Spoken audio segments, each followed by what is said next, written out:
एक बार नारद जी तपस्या करने, तपस्या इतनी तेज की इंद्र नाराज हो गया। इंद्र को टेंशन हो गई, कहीं बाबा हमारा इंद्रासन न छीन। इंद्र ने काम को भेजा, पर नारद जी ने राम के कारण काम का परित्याग कर दिया। काम हार गया, काम हारा। अंत में नारद जी की शरण में काम आया। बोले महाराज हमने बहुत ज्ञानी देखे पर आपके जैसा ध्यान ही नहीं देखा। नारद जी बोले क्यों? बोले मैं हार गया हूँ। काम जब हार गया तो नारद जी को लगा वाह आज तो काम हार गया।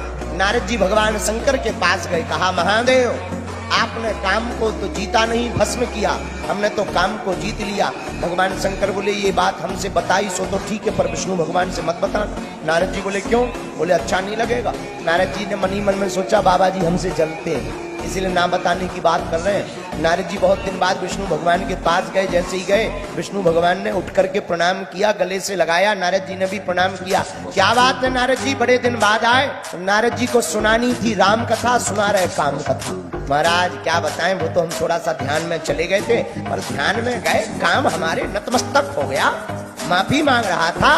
भगवान विष्णु बोले जय हो। बीच में ही बोले बाबा जी जाना नहीं है। और नारद जी को क्या पता लीला क्या होने वाली। नारद जी को विदा की।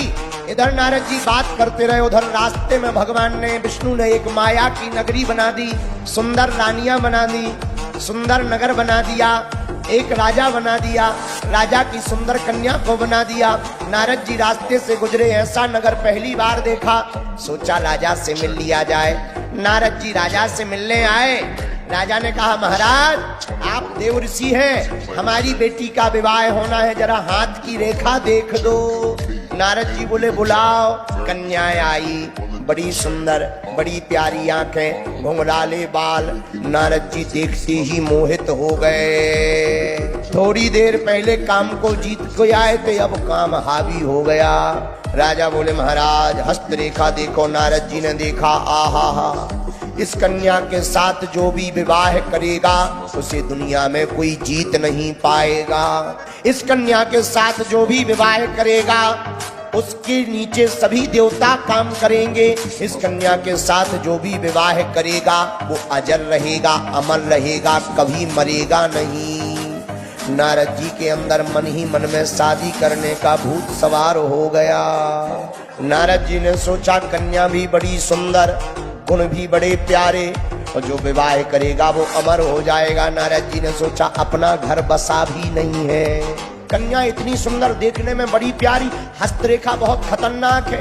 हस्तरेखा में लिखा जो विवाह करेगा वो मरेगा नहीं, जो विवाह करेगा देवता डरेंगे, जो इस कन्या के साथ विवाह करेगा कोई जीत नहीं पाएगा। नारद जी ने सोचा कि सब कुछ फ्री मिल रहा, अब तो शादी हो जानी चाहिए, बोलो सीताराम। पर नारद जी ने सोचा हमारा रूप तो बेकार है, थोड़ा चेहरा ठीक ठाक होना चाहिए, तभी ये कन्या हमारे गले में वरमाला डालेगी। लेकिन अब पहले मेकअप होता, ब्यूटी पार्लर खुले होते तो नारद जी जाते। अब ब्यूटी पार्लर से थे ही नहीं, क्या किया जाए? सुंदर रूप पाने के लिए क्या किया जाए? एक मन में विचार आया। राजा ने कहा महाराज हमारी कन्या के गुण दोष बताओ। नारद जी ने बना बनू करके बता दिए। बोले राजा चिंता न करो, बढ़िया शादी होगी, बढ़िया होगी, बढ़िया होगी। बताओ स्वयंवर कब है? राजा बोला कल। नारद जी तुरंत भागे। राजा बोला महाराज दक्षिणा तो ले जाओ। नारद जी बोले उधार है। बाहर आए, क्या करें जिससे ये कन्या हमारी हो जाए? नारद जी ने मन में विचार किया हम भगवान से जाकर के सुंदरता उधार मांग लें। लेकिन नारद जी से गलती हो गई। भगवान विष्णु के चरण पकड़ करके कहा महाराज। भगवान विष्णु बोले बोलो। बोले कुछ दिनों के लिए अपना रूप हमें उधार दे दो, हमें सुंदरता चाहिए। भगवान विष्णु बोले क्या करोगे? नारद जी बोले एक बात बताओ, आप जोड़ा से अच्छे हमें लगते हो, क्या आप नहीं चाहते हो कि हमारा भी जोड़ा जुड़ जाए, शादी हो जाए? विष्णु भगवान बोले हे राम इस उम्र में शादी करोगे? नारद जी बोले अभी उम्र ही क्या है, कम से कम आप कभी हमारे घर आओगे तो कम से कम भोजन पानी तो मिलेगा, हम पूजा पाठ करेंगे, वो आश्रम को साफ तो रखेगी, शादी हो जाने दो महाराज। अच्छा ठीक है। भगवान विष्णु ने कहा सुंदरता उधार ले लो, पर भगवान भी खतरनाक है। भगवान ने गले तक तो अपना रूप दे दिया, बढ़िया बॉडी वॉडी बन गई, नीला शरीर हो गया, बढ़िया माला दे दी, पर चेहरा का फेस मास्क बदल दिया, चेहरा अपना नहीं दिया। भगवान ने चेहरा बंदर का लगा दिया। अब नारद जी स्वयंवर में पहुंचे। शीलनिधि नाम का जो राजा था उसने अपनी बेटी का सुंदर स्वयंवर रखा। देश देश के राजा आए। नारद जी को मन में गुमान था, भरा हुआ अभिमान था, क्योंकि मैं सुंदर हूं। कुर्सी पे जाके बैठ गए, पता किया लड़की किस रास्ते से निकलेगी। किसी ने कहा 56 नंबर के दरवाजे से निकलेगी। नारद जी सामने कुर्सी डाल के बैठ गए कि निकले और सबसे पहले हमको ही देखे और माला पड़ जाए, दूसरे को देखने का मौका ही ना मिले।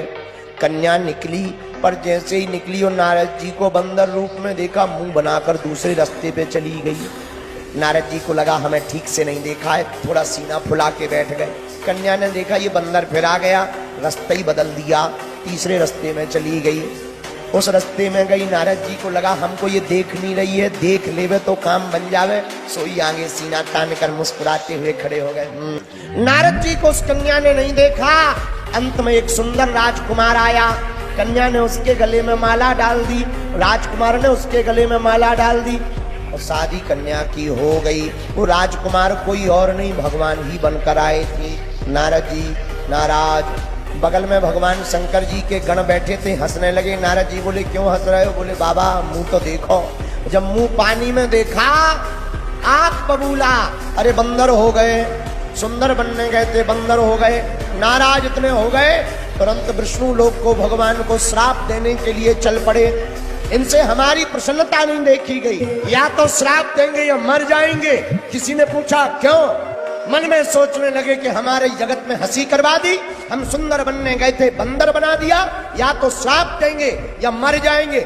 लेकिन क्रोध की डिग्री तब बढ़ गई जब रास्ते में नारद जी ने उसी राजकुमारी को भगवान विष्णु के साथ देखा। एक तरफ लक्ष्मी जी, दूसरी तरफ राजकुमारी, गले में माला। नारद जी ने पूछा ये क्या है? भगवान बोले अभी अभी शादी होकर आई है। दिमाग खराब कि हमें बंदर बना के अपनी दो पर संपदा सकूं नहीं देखी। तुम दूसरों की प्रसन्नता नहीं देख सकते हो, तुम भगवान कहलाने लायक नहीं हो।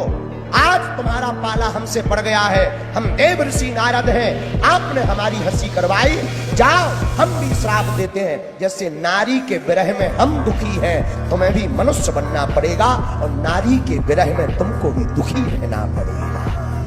भगवान विष्णु ने श्राप को सिर पर रख लिया। तो जैसे ही श्राप को सिर पर रखा, भगवान ने माया गायब की, तो जो राजकुमारी थी वो गायब हो गई। लक्ष्मी जी भगवान विष्णु पर बचे। नारद जी ने कहा ये क्या है? भगवान बोले ये हमारी माया थी, तुमने काम को जीता है, काम को जीतने के कारण अभिमान बढ़ गया था, तुम्हें ठिकाने लगाने के लिए काम का भोगी, काम कितना खतरनाक है। योगी तो तुम हो, पर काम से ज्यादा कोई खतरनाक नहीं, काम से बचाने वाले सिर्फ राम। इसलिए हमने ये लीला की। नारद जी को बड़ा बुरा